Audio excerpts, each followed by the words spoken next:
Oligarchy of the United States of America, Part 1. What is oligarchy? To be honest, some of you may have never heard of this word or what it means. Some of you may be saying, whatever it is, what does it have to do with me? Well, to tell you the truth, it has a lot to do with you and everybody else that lives in the United States of America if this oligarchy is formed and put into action. It has already started with the election of Donald Trump's presidential victory. And on that day, Trump wasn't the only one who won 10 of America's richest people made billions. The biggest gainer was Elon Musk, the world's richest person and one of Trump's most outspoken and dedicated supporters, whose wealth jumped $26.5 billion to $290 billion Wednesday, according to Bloomberg. Amazon founder Jeff Bezos' wealth grew $1 billion a week after defending his decision to withhold the Washington Post's endorsement of Vice President Kamala Harris. Oracle co-founder Larry Ellison, another Trump supporter, saw his net worth rise $5.5 billion on that Wednesday. Other gainers include former Microsoft executives Bill Gates and Steve Ballmer, former Google executives Larry Page and Sergey Brin, and Berkshire Hathaway CEO Warren Buffett, and a few more. All these people with billions of dollars, and when you have that kind of money, you have power over all that is below you. There is no limit to what they can do. One may ask the question again, what does this have to do with me? And again, I say it has everything to do with you. Your family, friends, everyone you know will be affected by this union of billionaires if it comes to full circle. Now I'm just speculating here, but something is about to jump off, and it won't be for the good of the people. We have seen how sinister Trump is when he doesn't get his way with the storming of the U.S. Capitol. What plans do he really have for America is going to be more of these unlawful, unjust, and just plain cruelty of these ICE raids. This is a barbaric move on the sole builders of our so-called United States of America, people who have shed more blood, sweat, and tears building what you call yours, our beautiful Latin Americans, who are here and have been here longer than your immigrant forefathers ever were. This is what our topic is dealing with: oligarchy. What is oligarchy? Dictionary definitions from Oxford Languages. Learn more. Oligarchy, oligarchy. Noun, a small group of people having control of a country, organization, or institution. A country governed by an oligarchy. The English aristocratic oligarchy of the 19th century. Government by an oligarchy. Looking at the definition, I hope it will help you to understand the information I'm trying to convey here. Now, looking back at Trump's victory, notice after he won, who was on stage with him. He had all the big major billionaires from Elon Musk to Jeff Bezos, with all of his cabinet members standing behind them. That's right. He had his cabinet members standing behind the billionaires. Now, who do you think Trump is really helping out? Surely it's not the majority of Americans who voted him back into office. Now we all shall reap the repercussions of what happened to poor little Trump during his first term as president. He felt the people stole it from him. So in my words, all those who were not with him, then these people and all Americans are going to suffer because of that. Now let's take a look at the highlighted area above. You'll see aristocratic oligarchy. I know y'all saying this guy is making these words up, but please believe me, it's not of my own doing. This is real. Now, what is an aristocratic oligarchy? And how is it different? What is an aristocratic government? Aristocracy is a form of government that places power in the hands of a small, privileged ruling class. How does an aristocracy differ from an oligarchy? An aristocracy is more of a societal term that denotes the wealthy, elite, or influential members of a society. They retain no formal political power, and their status is based upon their affluence. An oligarchy, on the other hand, is a ruling body of a few powerful individuals who retain all political authority. Does aristocratic mean rich? 1. A government run by a small class of people. 2. An upper class that is usually based on birth and is richer and more powerful than the rest of society. Now you see how important it is to keep an eye on what Trump is doing. It's already getting crazy with these policies he signed into law. He's pulling in high-tech industry and media billionaires and placing them in office in various positions. My question is why? We went over some scenarios to maybe why he's empowering these billionaires he's chosen into political positions within his cabinet. And most of them have no political experience whatsoever. All they have is an eloquence over others below them. Here's the kicker. These people have the power to do whatever they want when they want, with no remorse at all. And this is what we voted for, the Wall Street oligarchy. Now, what I think is about to come into play with Trump and his billionaires club is close at hand. All he needs then is for a couple more of his little policies to begin, and then I believe the plutocracy of Trump begins. Dictionary definitions from Oxford Languages. Learn more plutocracy, plotrese, noun government by the wealthy, a country or society governed by the wealthy. Plural noun, plutocracies, an elite or ruling class of people whose power derives from their wealth. Trump is building an empire of wealthiest people today, and with that, there's no stopping. He has all the power and finances to do whatever he wants to, whoever he wants, at any time. Now, I could be wrong about the man. Maybe he's not all that bad. A new government coming in might be a good thing for the American economy and politics itself, with fresh faces. But sometimes new isn't all that good. What if they're starting up a kleptocracy? And this is what we'll be calling this government of ours. Kleptocracy is a government whose corrupt leaders, kleptocrats, use political power to expropriate the wealth of the people and land they govern, typically by embezzlement or misappropriation of government funds. Now, this seems more of what Trump might be into, seeing that he's already a criminal.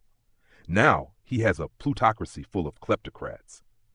Why would anyone vote for this guy, knowing his true background? He's a demon, a very devious person, and anyone who sides with him is in a league of demons, coming to reap the souls of America, driving us to poverty, wiping out benefits to help poor people in need.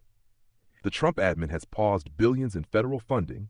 Coalition of states file lawsuit to stop it. A 2-page memo released by the Office of Management and Budget, OMB, on 27th of January announced a temporary pause of agency grant, loan, and other financial assistance programs, which will take effect at 5 p.m., 28th of January. The exact programs the memo targets were left largely unclear, aside from a blanket pause on relevant agency activities that may have been implicated by Trump's earlier executive orders, including but not limited to financial assistance for foreign aid, non-governmental organizations, DEI, woke gender ideology, and the Green New Deal. This man and his administration that will do anything he says is about to cause havoc upon the face of the earth. Look at his face in the mugshot photo above. He doesn't look like a nice guy to me. He looks more like an evil and deceptive man to me, and he's very retaliatory as well. Let's take a close look at what he's done since he's been back in office. Now, mind you, this is only his first week back as president. 1. Issued pardons for people involved in the January 6th attack. What happened?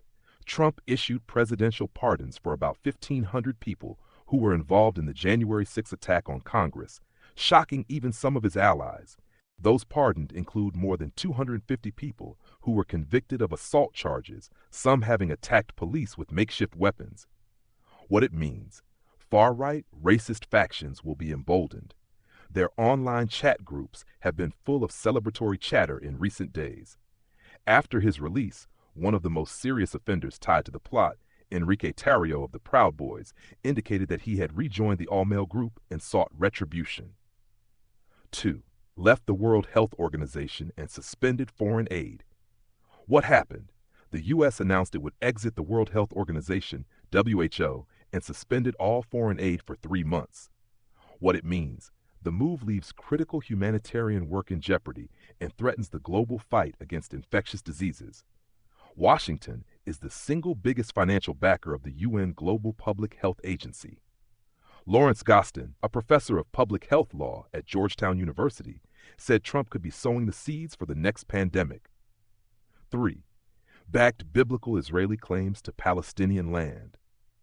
What happened? Trump's nominee for U.S. ambassador to the United Nations endorsed Israeli claims of biblical rights to the entire occupied West Bank. When the New York Congresswoman Elise Stefanik was asked on Tuesday if she backed far-right Israeli biblical claims to Palestinian territory it occupies, she responded, yes. What it means: the view is a wholesale acceptance of claims based on religious interpretations, which would leave millions of Palestinians stateless and landless. Israel is fighting accusations of genocide against Palestinians in international court. Trump has also rescinded U.S. sanctions on far-right Jewish settler groups and individuals accused of involvement in violence against Palestinians. His nominee for ambassador to Israel, Mike Huckabee, previously laid a ceremonial brick in an Israeli settlement and said he might one day buy a holiday home there. Number 4. Withdrew from the Paris Climate Agreement. What happened? On his first day back as president, Trump signed an executive order in front of supporters at an arena in Washington, D.C., to quit the Paris Climate Agreement for a second time. It will take about a year for the withdrawal to be formalized. The administration separately plans to fast-track permits for new fossil fuel projects. What it means: the U.S. is the world's second biggest emitter of planet heating pollution. The Paris deal is an agreement to avoid the world hitting temperatures that will result in disastrous heat waves, floods, storms, and fires, such as those ravaging Los Angeles. Number 5. Launched a war on migrants and their children. What happened? Trump declared a national emergency related to migration, paving the way to send U.S. troops to the southern border with Mexico. The president also targeted people already in the country by seeking to cancel automatic citizenship for U.S.-born children, known as birthright. What it means: a legal fight is now ongoing as birthright citizenship is protected by the 14th Amendment. The order has already become the subject of several lawsuits by civil rights groups, and a federal judge in Seattle blocked the administration on Thursday from implementing the executive order, calling it blatantly unconstitutional. Separately, the California Attorney General, Rob Bonta, said Trump overreached by a mile. 6. Canceled travel for refugees, including those approved to resettle in U.S. What happened? One of Trump's first actions as president was to suspend a refugee admissions program for people who have fled war and persecution. What it means: thousands of refugees who have fled war and persecution and gone through a sometimes years-long vetting process to start new lives in the U.S. are now stranded at various locations worldwide. Some already had flights booked. The paused program included the resettlement of more than 1,600 Afghans who had assisted the U.S.'s war effort, as well as relatives of active-duty U.S. military personnel. 7. Recommitted to the death penalty. What happened? Trump has committed to pursue federal death sentences and pledged to ensure that states have sufficient supplies of lethal injection drugs for executions. What it means: the order promises that Trump's attorney general will seek capital punishment for all crimes of a severity demanding its use. Experts say the order is filled with vague rhetoric and that it could be unconstitutional, infringe on defendants' rights, and intrude on state laws. 8. Ignited fear when Elon Musk appeared to make a fascist salute twice. What happened? Elon Musk, Trump's closest billionaire backer, ignited controversy when he gave back-to-back fascist-style salutes during inauguration celebrations. Musk later responded to criticisms of his behavior on X, tweeting, "Frankly, they need better dirty tricks. The everyone is Hitler attack is so tired." What it means: the salutes caused domestic and international alarm, especially in places such as Germany, where Musk had backed the far-right Alternative for Deutschland party. 9. Put anti-discrimination government staff on leave. What happened? U.S. federal employees working to halt discrimination were put on paid leave this week. Under the order, the White House said it would scrap all diversity, equity, inclusion, and accessibility offices, positions, plans, actions, initiatives, or programs within 60 days. The Trump administration also fired the U.S. Coast Guard Commandant Adam Linda Lee Fagan, the first female uniformed leader of an armed forces branch. What it means: over the last few years, the DEI issue has become a culture war flashpoint. During his presidential campaign, Trump echoed conservative attacks against DEI, saying there was a definite anti-white feeling in this country. The move will halt progress in tackling racist and sexist discrimination. 10. Denied transgender rights and banned flags. What happened? Government agencies issuing passports, visas, and other official documents have been ordered to only allow male and female as options. As of today, it will henceforth be the official policy of the United States government that there are only two genders, male and female, the president said during his inaugural address. What it means: Rights advocates warn DEI and transgender rights rollbacks will stall hard-fought equitable policies and undermine progress made to address systemic failures that have deprived equal opportunities for marginalized groups for decades. In a related move, the U.S. Department of State has also banned consular posts from flying any flags other than that of the U.S. A cable seen by The Guardian titled, "One Flag Policy," appears to target several instances when gay pride and Black Lives Matter flags were flown at embassies abroad. 11. Changed a couple of names. What happened? In his inaugural speech, Trump repeated his intention to rename the Gulf of Mexico as the Gulf of America. He also said he would revert the name of Alaska's 20,000 feet mountain Denali, the highest peak in North America, to Mount McKinley, its name before Barack Obama changed it in 2015. What it means. In theory, Trump's action would be sufficient to change the names in official documents within the U.S., but other countries would not be obliged to follow suit. At the very least, it will frustrate U.S. cartographers. Cartographers are people who create maps. Now, I hope you all are fully on board to understanding this information I am trying to convey here. Now, it may sound like some old conspiracy theory crap. Believe me, people, it's not. If we don't pay attention to what this man and his cabinet is doing now, and will be doing in the next few months, to come with establishing their new policies, regulations, and a new way of life for the American people, we are doomed. We have to keep up with these individuals so that we may be prepared for what's to come. And for those out there that don't know what marginalized groups are, here's the definition.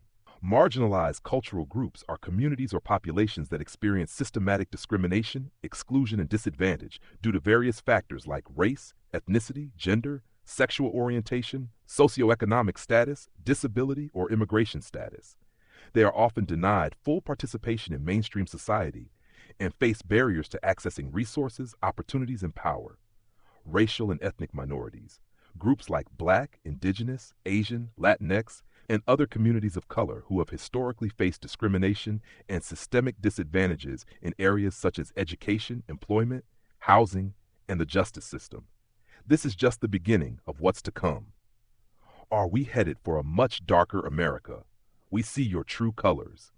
Now, this was very disturbing to see on modern-day television, but it's not a surprise, though. Some of you may have realized this for a while now, that Elon Musk and Donald Trump may be theocratics, or some may call them right-wing extremists, an umbrella term that encompasses a range of ideologies that are marked by radical conservatism, authoritarianism, ultranationalism, and nativism. This political spectrum situates itself on the far end of the right, distinguished from more mainstream right-wing ideologies by its opposition to liberal democratic norms and emphasis on exclusivist views. Far-right ideologies have historically included fascism, Nazism, and Phalangism, while contemporary manifestations also incorporate neo-fascism, neo-Nazism, white supremacy, and various other movements characterized by chauvinism, xenophobia, and theocratic or reactionary beliefs. And people are defending this Nazi salute, saying it's the Roman salute. If you know anything about Roman history, you'll know that the Romans didn't have a salute. So explain yourself now, all those who are defending this hand gesture. The Roman salute, also known as the fascist salute, is a gesture in which the right arm is fully extended, facing forward, with palm down and fingers touching.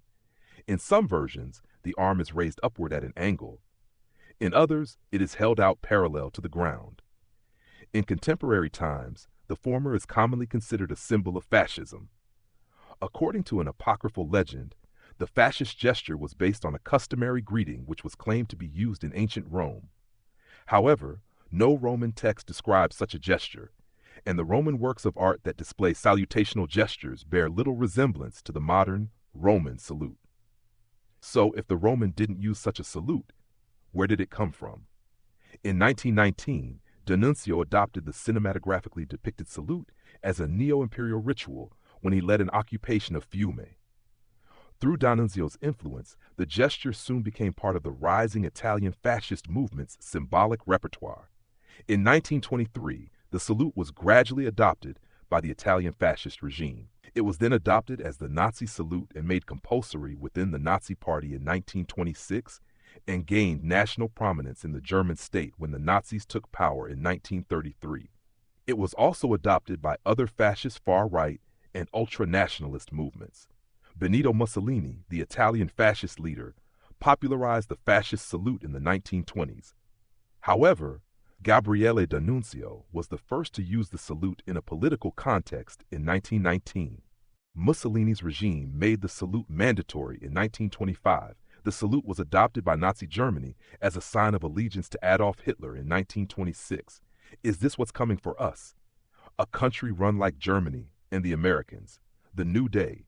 Jews with a new Holocaust to bear. Are we looking at the New World Order? Who knows? With these two guys in power, the new plutocracy regime.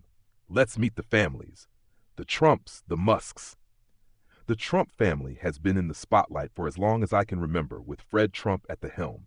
Frederick Christ Trump Sr., October 11, 1905, June 25, 1999, was an American real estate developer and businessman.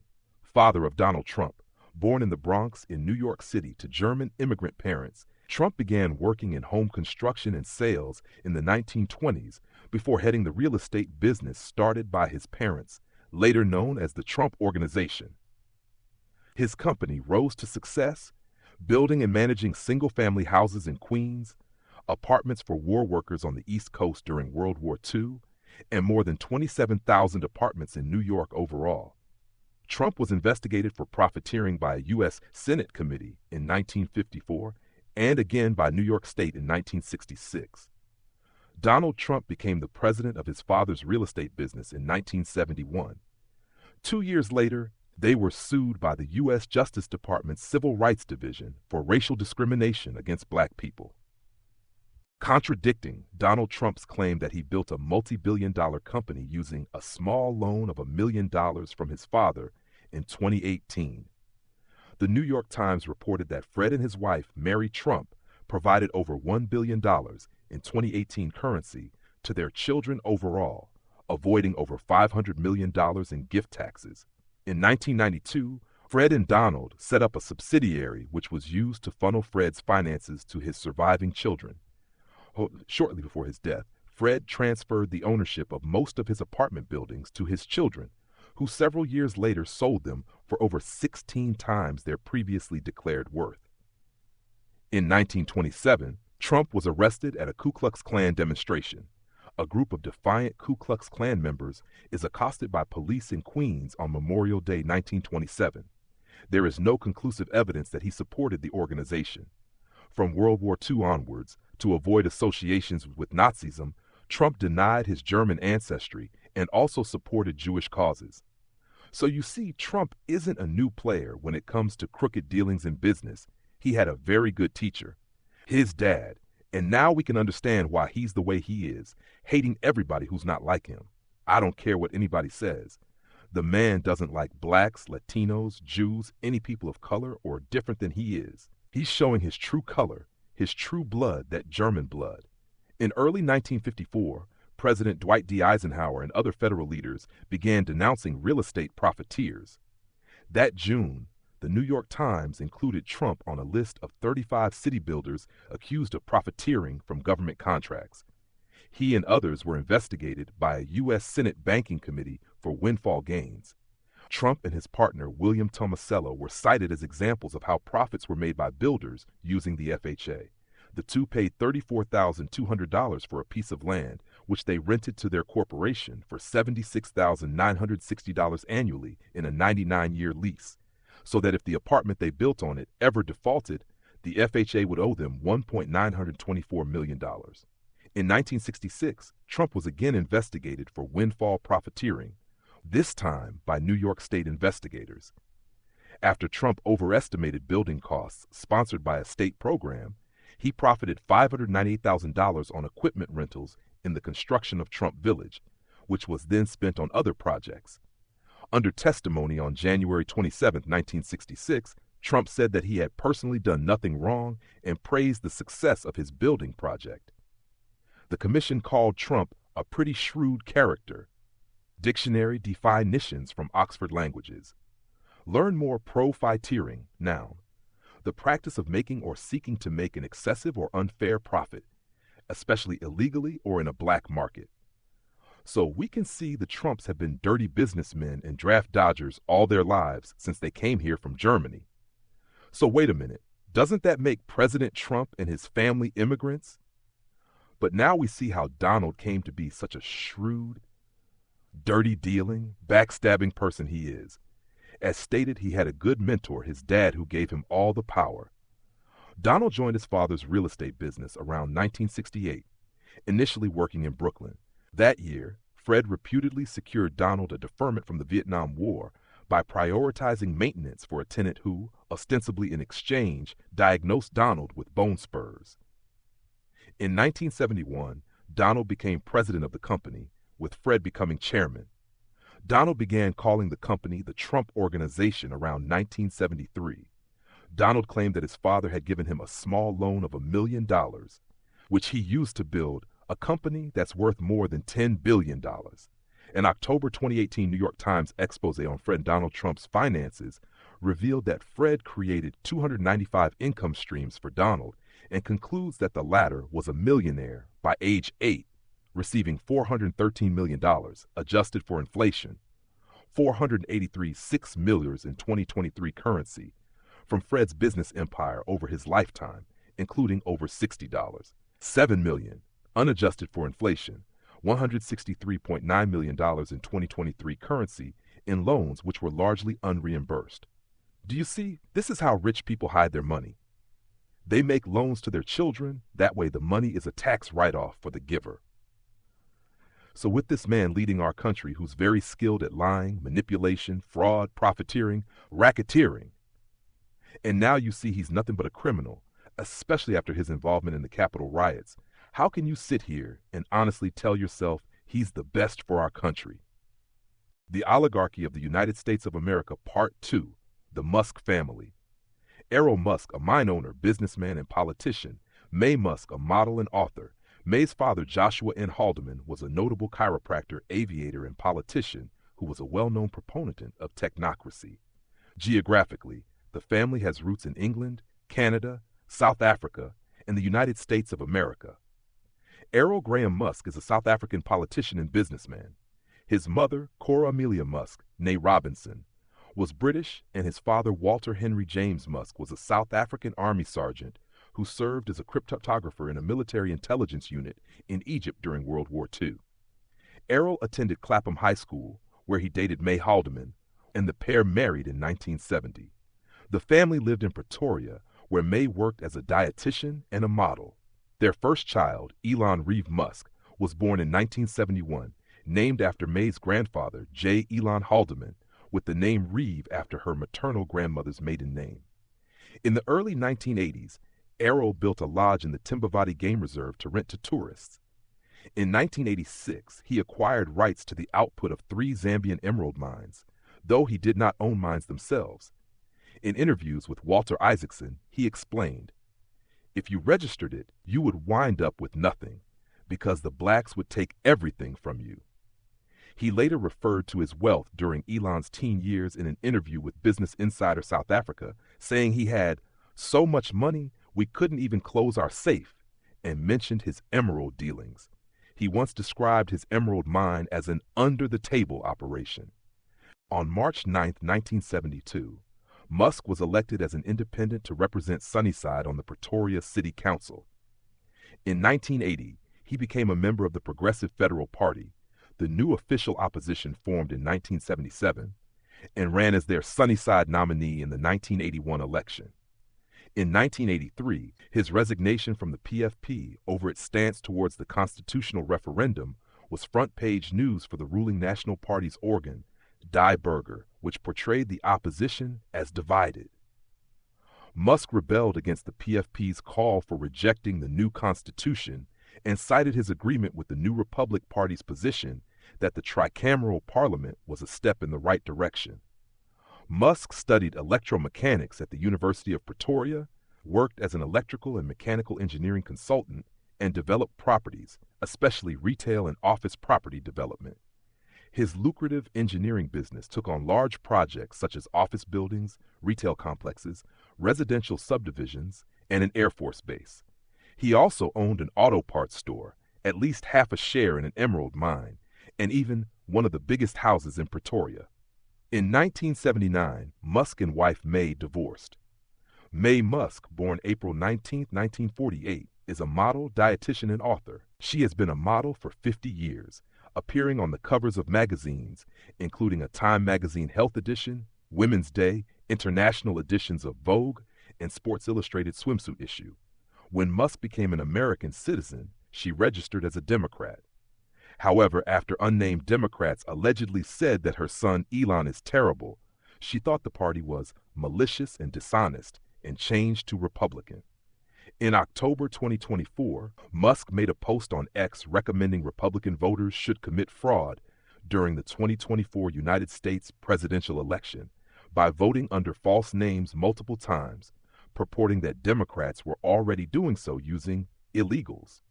She gave no evidence that illegals are voting. Musk was cautioned by lawyers that her post constituted a criminal act and that she could be legally prosecuted for criminal conspiracy if anyone followed her recommendation. She then said readers should ignore the post. Do you see how wicked these people are? I can understand you want to protect your children, but to try and persuade people to do something that is wrong, that's pure evil to me. She's no different than the wicked and evil politicians that run this country. And now you see where her son Elon gets his dark side from, his mother's bloodline. Elon's grandfather was a wicked and evil person as well. Joshua Norman Haldeman, November 25, 1902, January 13, 1974, was an American-born Canadian-South African chiropractor, aviator, and politician. He became involved in Canadian politics, backing the technocracy movement before moving to South Africa in 1950. Over the course of decades, he repeatedly expressed racist, anti-Semitic, and anti-democratic views. In South Africa, he was a supporter of apartheid and promoted a number of conspiracy theories. In 1950, he immigrated with his family to South Africa and settled in the capital Pretoria, where he opened a chiropractic clinic.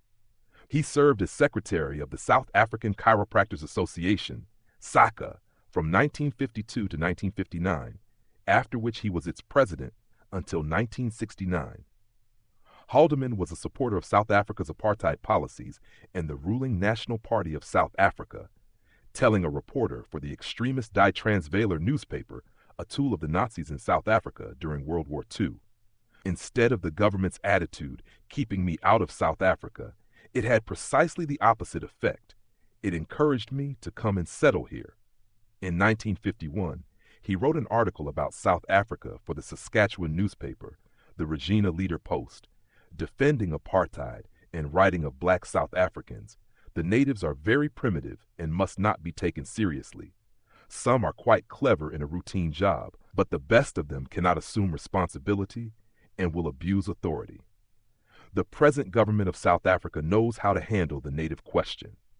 He would later claim apartheid South Africa was leading white Christian civilization against the international conspiracy of Jewish bankers and the hordes of colored people he claimed they controlled. Do you see the evil, wicked bloodline of leaders that will be running our country? People who are bent on destroying anyone who isn't in their class of financial power. And I really hate to say it, but of their race as well. These people we have known through the media for years, the names of Donald Trump and Elon Musk, and may have never known of their dark history of crimes and hatred towards those of different and darker ethnic backgrounds. It's easy to see Donald Trump's hatred. All you have to do is listen to him talk for a while, and I guarantee you will hear him belittle someone of another race, or he will criticize the entire race. But for Elon Musk, some people would say, no way, he's not like that. He's always helping people and always talking good of others. BS, what Elon Musk are we talking about?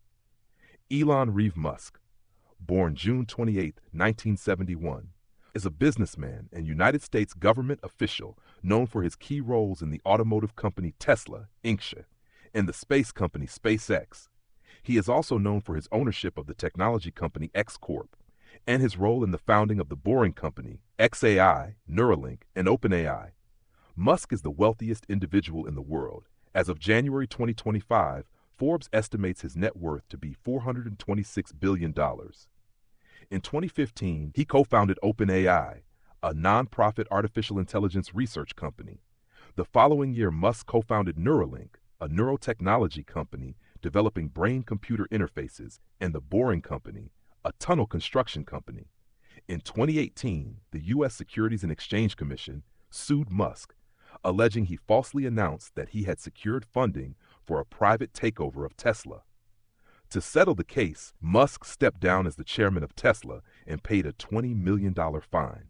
Musk's actions and expressed views have made him a polarizing figure. He has been criticized for making unscientific and misleading statements, including COVID-19 misinformation, affirming anti-Semitic and transphobic comments, and promoting conspiracy theories.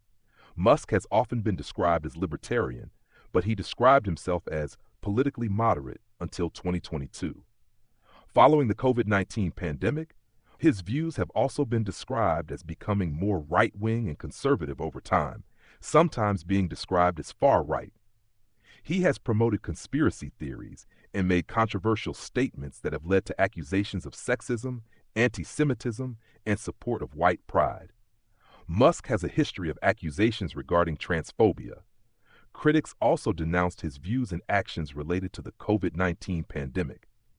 In 2020, he erroneously referred to COVID-19 as a specific form of the common cold, stated that the coronavirus panic is dumb.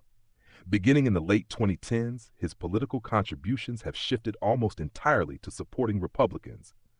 By early 2024, Musk had become a vocal and financial supporter of Donald Trump. In July 2024, after the attempted assassination of Donald Trump, Musk endorsed him for president. During the presidential campaign, Musk joined Trump on stage at a campaign rally, and during the campaign promoted conspiracy theories and falsehoods about Democrats, election fraud, and immigration in support of Trump. The founders of America's death. Musk's international political activity has come under increasing scrutiny, especially in Europe, due to his position in the incoming U.S. government. His actions and comments, especially his campaigning for German far-right political party Alternative for Germany, have been called by some as foreign interference in domestic affairs. Musk has been described as an American oligarch due to his extensive influence over public discourse, social media, industry, politics, and government policy. His influence in the second presidency of Donald Trump led some to call him the actual president-elect, shadow president, or co-president. Wow! That would be a big slap in the face if something like that would actually be true. But that's not happening, folks. But one thing I do know is that it's about to get really bad, and America is about to suffer because of what this man is doing. Donald Trump and his minions don't care, and they are about to cause us to go into a depression and war with his tariffs. He's putting on America's importers. And not to mention the three major importers of this country: Mexico, Canada, and China. What is wrong with this guy? You don't bother. Canada, these people give us great business. Plus, they supply at least 30 U.S. states with electricity. That's right. Here's a list of a few major states they supply. 1, New York. 2, Vermont. 3, New Hampshire. 4, Maine. 5, Massachusetts. 6, Connecticut. 7, Rhode Island. 8, Michigan. 9, Minnesota. 10, North Dakota. 11, Montana. 12, Washington. 13, Oregon. 14, California. So why the hell do you want to go mess with Canada when they can shut half our country down? And our imported lumber from Canada, that's a big hit on the construction industry. It's going to put a stall on the building of new homes due to lumber shortages. Can anyone please answer this question? Why is he putting these tariffs on people we rely on for goods? And what about China? Just about everything in our stores come from China one way or another. Why bother them? Don't make sense. In Mexico, this is going to kill the importers of the Mexican produce. We get avocados and certain types of fruits and vegetables we get from Mexico.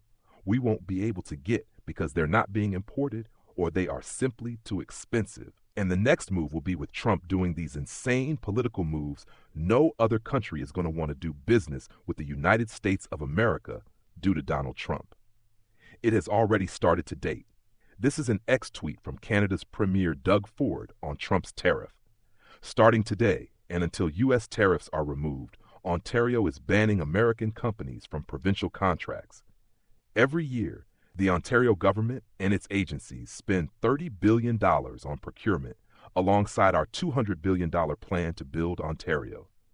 U.S.-based businesses will now lose out on tens of billions of dollars in new revenues. They only have President Trump to blame. We're going one step further. We'll be ripping up the province's contract with Starlink. Ontario won't do business with people hell-bent on destroying our economy. Canada didn't start this fight with the U.S., but you better believe we're ready to win it. 8 a.m., Feb 3rd, 2025. And Ford also stated that, on election, I was happy this guy won. 100% I was. Then the guy pulled out the knife and yanked it in me, the Tory leader said Monday in Etobicoke, making a stabbing motion with his hand. The following day, Ford was forced to do damage control for his self-inflicted wound. Well, you know something. I always believe in working with anyone. He said in Ottawa, where he promised Queen's Park would upload OC Transpo's troubled LRT line. On the hot mic, yeah, he makes me swear. I think he makes a lot of people swear in this country, Ford acknowledged, insisting he believed the president would somehow be less provocative in his second term. Trump touted tariffs during the recent American campaign, in which he also called the January 6, 2021 attack on the U.S. Capitol a day of love, even though the FBI dubbed it domestic terrorism that threatened the peaceful transfer of power. I thought it would be a little different, a little change, but obviously he decided to pull the knife out and stab us, Ford said. Ford, whose campaign slogan is Protect Ontario, has styled himself as the anti-Trump, sporting a blue hat that reads Canada is not for sale to counter the president's trademark red cap emblazoned with Make America Great Again. You see, the hatred is building between the countries, and Canada is shutting down American businesses in their country. Trump thinks he's hurting these people by doing this crazy stuff. He's hurting his own. Ontario Premier Doug Ford, who said that he was also banning American companies from provincial contracts, signed a Canadian $100 million, $68 million, with Musk's company in November to deliver high-speed internet to remote residents in rural and northern Ontario. We'll be ripping up the province's contract with Starlink. Ontario won't do business with people hell-bent on destroying our economy, Ford said. President Trump is the only person to be blamed? Maybe Elon Musk can call his buddy? This is one of the ramifications. Ford said that U.S.-based businesses would lose out on tens of billions of dollars in new revenue as a result of Ontario's response. We just aren't going to be using American companies, Ford said. And no matter if we are building a hospital, if we're building anything, if we're building a doghouse, I want to make sure we are using Ontario steel, Canadian products, Canadian wood, Ontario wood, anything. I don't care if it's a toothpick. We need to purchase from Canada and Ontario. I wonder how Elon is feeling about that Canadian move. Things are about to get very scary and expensive. Gas, food, housing, and let's not talk about all the federal programs he's talking about ending. Food stamps, housing grants, educational grants, and more. What have we done? We have given ourselves into the hands of evil devils voting for this man and his wicked and evil agenda that's already at work. We must prepare ourselves, people, for the worst that is yet to come. The plutocracy of America, an elite or ruling class of people whose power derives from their wealth. As I stated, Trump is doing some crazy stuff. I believe he's suffering from a PhD. That's an acronym I use for people with power who don't deserve it, because they get what I call a Pumpkinhead Deluxe equals PhD. This is what Trump is thinking. We can take over the Gaza Strip without the people having anything to say about it. Wow, that's insane if he thinks the American people are going to go for this. He's crazier than we all thought. How does he plan to pull this off? And if he does, it will be the most undermined scheme played to take over a people and its country. I think there's something more to this takeover. I don't even like the way that sounds either. Takeover. That sounds kind of harsh to me. And this is what he proposed to do, is to build a Riviera. That's the setup. The only ones who would ever see it are the rich billionaires that surround him and Elon Musk and the corrupt politicians that still remain there. He's not thinking about helping the people over there, the casualties of war, as they call them. He's thinking about his pocket and his buddies' back home pockets as well. Building what probably will be something like Vegas in the Middle East is big money for Trump and his constituents. And on top of it, think about the oil that's in the land as well. And the sinister part about it, knowing Trump, he'll build housing areas that are walled and have military guards posted to control the people. And don't put it past him, he'll deport every Palestinian and Israeli here in America back to the Gaza housing compound he has built. This is nothing that Trump is doing. That's me just rambling. But you never know. I might have the latest prediction. Remember, we are dealing with very crafty and evil criminals who use the government as a cover. This is what we are dealing with right here.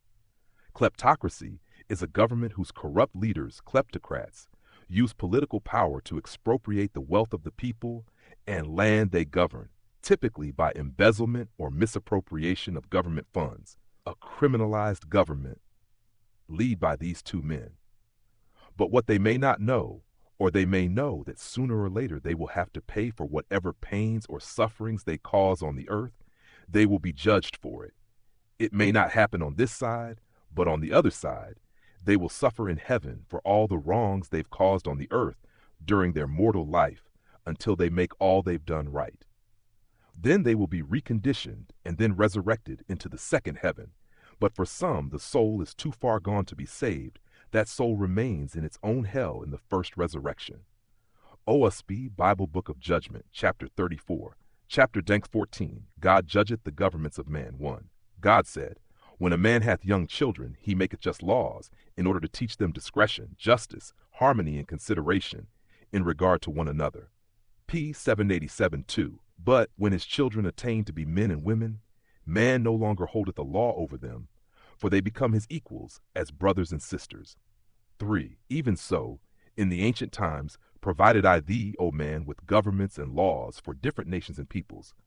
4. Nevertheless, I said unto thee, let thy government be as a father over the people, and not as a separate matter against them. 5. But thou hast disobeyed my commandments. Thy government is as one thing, and thy people as another thing. That which should be one entity thou hast made into two. 6. Thy government hath become a separate self from the people, and the people are as servants supporting the lawmakers who trade in projects and schemes for their own profit and glory. Plate 97. Grades. 7. Since the earliest days, all the governments of man have drifted into this. 8. When a government no longer filleth the grade, according to the advancement of the people, behold, thy God withdraweth his heavenly protection from that government. And straightway the people run into anarchy. 9. Lay not the blame of anarchy and revolution and assassinations on the people. My judgment is against the government in all cases. These conditions of vengeance are but the fruit resulting from the government's divergence from the will of Jehovah and the march of his light. 10. As, for example, the offspring of inharmonious parents, or of parents wrapped up in selfishness, are lower in grade than their predecessors, even so do the subjects of a king decline in grade in proportion to the prevention of liberty and the neglect of general instruction. 11. Judgment is rendered against government, wherein it provideth not liberty to the people, and neglecteth providing means for the development of the talents created withal. 12. In these respects, O man, governments are measured and graded by thy God. And whenever a government setteth up itself to enforce and strengthen itself by violence against justice unto the multitude, behold, I turn away from that government, and I call away my lords and holy angels. 13. And thereupon drudges come upon that people, and the people fall upon their government and destroy it. 14. If a government be a king only, and he have no holy council, then the responsibility of the shortness is wholly his. 15. But if the king have a holy council, then the responsibility for shortness lieth partly with the king and partly with the council. 16. Judgment is rendered against them, not only in this world, but in the world. And each and every member of such council shall be bound in the first resurrection until he hath made amends unto all his people for the shortness he manifested on the earth. 17. Hear the wisdom of thy God, O man, and consider the way of righteousness in the governments of mortals. 18. The nearer the twain are to being one, that is, the government and the people, the nearer they are like unto my heavenly kingdoms. 19. The more diverse the government is from the people, the farther it is from the kingdom of thy God. 20. Let this be a guide unto thee, O man, in prophesying the change and the overthrow of governments. According to the square of the distance a government is from Jehovah, so is the quickness of its coming change or destruction. 21. Think not these matters are governed by chance or accident. Jehovah P 788 is perfect righteousness, the all everlasting. 22. He is all one. For a people and their government to attain to be all one with each other, this is great strength, with a long existence and eternal peace. 23. This also shalt thou consider, O man, all governments are tending toward oneness with one another. This is the march of Jehovah. None can stay him. 24. Consider then what is wisdom between governments, to make themselves reciprocal toward one another. 25. A government that setteth up itself for itself and against other governments is a selfish government. And thy God rateth it the same as a selfish man, being diverse from Jehovah and his kingdoms. 26. Judgment is rendered against such a government. Neither my lords nor my holy angels shall bless that government. 27. Governments that practice affiliation to bring about reciprocal brotherhoods between governments are on the right road toward the Father's everlasting kingdoms. 28. Flatter not thyself, O man, that these matters can escape the observation of thy God. The affairs, legislations, laws, treaties, and all things whatsoever that governments accomplish are known and recorded in the heavens of the earth. And the leaders, kings, and councils shall, soon or late, face them, and they shall judge of their own fullness or shortness in serving Jehovah in righteousness and wisdom. You see, all the wrongs will be placed in front of you, and you will have to judge yourself. Osby, Bible Book of Judgment, chapter. Then God declareth a day of judgment, and also he bequeatheth liberty unto all men. 1. God said, There shall be a day of judgment unto thee, O man. Soon or late thou shalt take the matter into thine own hand, and thou shalt look into thine own soul to judge thyself. This is unto all men, none can escape it. 2. Such then is the judgment day. Let no man complain against the judge. Thou shalt be thine own judge. 3. And every one judgeth against himself, and soon or late crieth out, O Jehovah, I have sinned against thee. P. 774. In my youth I tried to find excuses for my behavior, but now I am broken down utterly. 4. After judgment, reformation and resurrection within man begin as a new tree of life. 5. But whether thou shalt judge thyself in this life, or wait till thou art dead and risen in spirit, the matter is in thine own hands. 6. Yet better would it be for thee, if thou wouldst sit in judgment on thyself every day of thy life. 7. But touching the matter, as to how thou shalt judge thyself, hear thou the wisdom of thy God, thy elder brother, and profit thou accordingly. 8. Because of the ever-presence of Jehovah, thou wert quickened into a conscious being. As thy earth body is of the earth, so is thy spirit of Jehovah. Nevertheless, spirit is the opposite of corporeal life, for the latter cometh to an end, but the spirit of man is a tree of everlasting life. 9. Thy spirit groweth by cultivation, which is by the practice of wisdom, truth, virtue, benevolence, and affiliation unto others. Think not that the soul groweth by prayers or confessions unto this God, or that God. For in whatsoever God thou firmly believest, him shalt thou worship, for he is thy choice. Nor shall any man prevent thee in this thy liberty. But remember, the same rule holdeth unto all in this day. Thou shalt never see the God thou worshipest, save indeed it be an idol, or an image of wood or stone, or some corporeal substance. 11. For behold, I have cast out all gods, lords, and saviors on the earth and in the heavens of the earth. 12. And when the spirits of the dead come to thee in sarges, saying, Behold me, I am thy Savior, I am thy Lord, I say unto thee, all such spirits are drujas. 13. Nevertheless, if thou worship a God or Lord, let it be as a figure unto thee to cast thine eyes into thine own soul, to purify thyself in the sight of thy Creator, whom thou canst not doubt. 14. In such respect it is no sin for thee to worship any good ideal, whom thou shalt emulate in thy behavior. 15. Yet this also shalt thou prove, that whosoever of the ancients was great, or whatever gods was well known, that thou settest thy soul unto love, behold, familiar spirits will come to thee to deceive thee, professing to be that ancient or that God. 16. And when thou art dead, and thy soul risen from the dead, behold, some deceiving spirit will come to thee to use thee.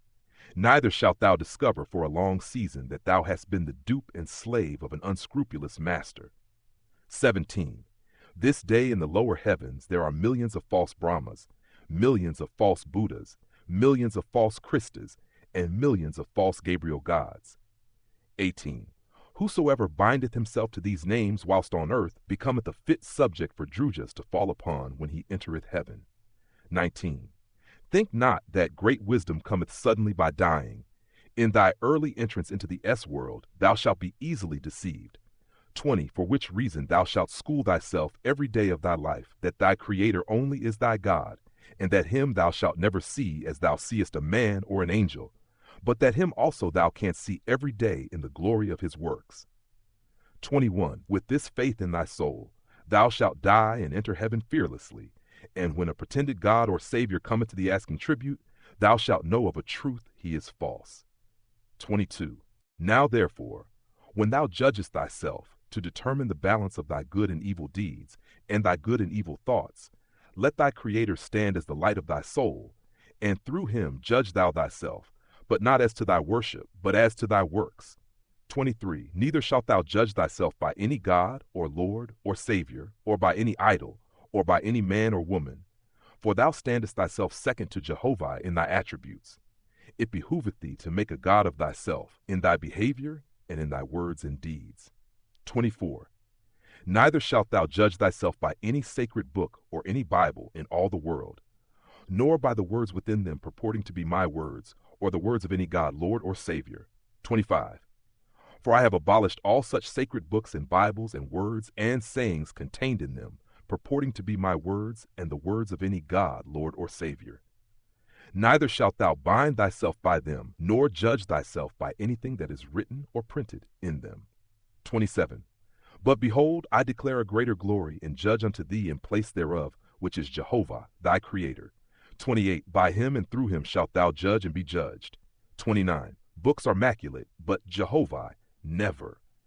30. Neither shalt thou henceforth swear by any book under the sun, nor by any God, nor Lord, nor Savior, nor Spirit, nor idol, nor image, but thou shalt swear by Jehovah, thy Creator. 31. To Jehovah only shalt thou covenant thyself, and this shalt thou do in thine own way only, and not according to any book or Bible or priest or church or spirit. 32. Behold, the olden times are passed away, and thy God setteth aside the bondages of the olden times also. 33. Sufficient were they for the times they were created. A man shall not be bound as a child, neither shall the judgment of man be bound by the things that were intended for man before he attained judgment. 34. Hast thou not beholden the signs of the times? What I here give in words, Jehovah manifesteth over all the length and breadth of the world. 35. None can stay the hand of the Almighty. And with that I shall leave you with Shalom. NRN3, Seem Noon.